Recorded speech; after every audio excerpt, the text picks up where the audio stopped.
Allez, moteur. Ça tourne.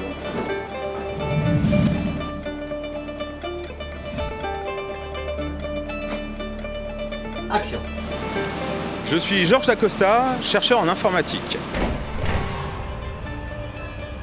Chercheur en informatique, c'est être à la fois un peu mathématicien, physicien et artiste.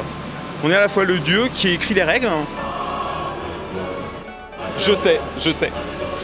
Et l'expérimentateur qui essaye de comprendre comment tout ça fonctionne. Mon domaine, c'est sauver le monde. Les grands tels que Facebook, Amazon, Google, si on les classait, seraient le 5e pays le plus consommateur d'électricité au monde. Il s'agit de plusieurs millions d'ordinateurs que l'on peut allumer, éteindre, reconfigurer. Le bâtiment dans lequel ils sont, souvent, a les lumières allumées. Pourtant, les ordinateurs n'ont pas vraiment peur du noir. Ma recherche, c'est optimiser la consommation électrique tout en garantissant le service rendu. J'atteins cet objectif en utilisant des méthodes Gluton. J'atteins cet objectif en utilisant des méthodes d'optimisation. La plus simple et la plus classique est la méthode d'optimisation Gluton. Ça ressemble un peu au Tetris. On va empiler les différentes applications sur les différentes machines. Et lorsqu'une ligne est complète, ça veut dire que toutes les machines sont allumées et exécutent quelque chose, alors que quand il y a des trous, on a des machines qui sont allumées, qui consomment de l'électricité et qui ne font rien. C'est un peu gênant.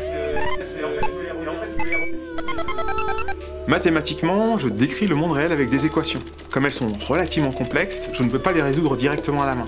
Donc pour cela, j'utilise d'autres ordinateurs qui me permettent de les résoudre. Une autre méthode, c'est d'utiliser des simulateurs qui vont mimer le monde réel. L'intérêt, c'est qu'on a une sorte de bouton d'avance rapide qui nous permet de faire comme si le temps passait beaucoup plus vite.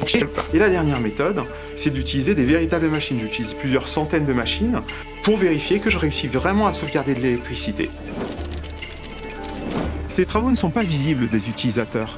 Pourtant, même un simple gain d'un petit pourcent permettrait de se passer d'une centrale nucléaire. C'est un peu comme les travaux sur une route. Réussir à rendre une route plus lisse permet d'économiser du carburant pour tous les véhicules qui passent dessus. J'aime ce métier parce qu'il me permet de collaborer avec des collègues de par le monde dans un but qui a du sens. Puis chaque jour apporte son lot de nouveautés. Ça me permet en plus de comprendre le monde qui tourne autour de moi, ce qui est l'une de mes passions.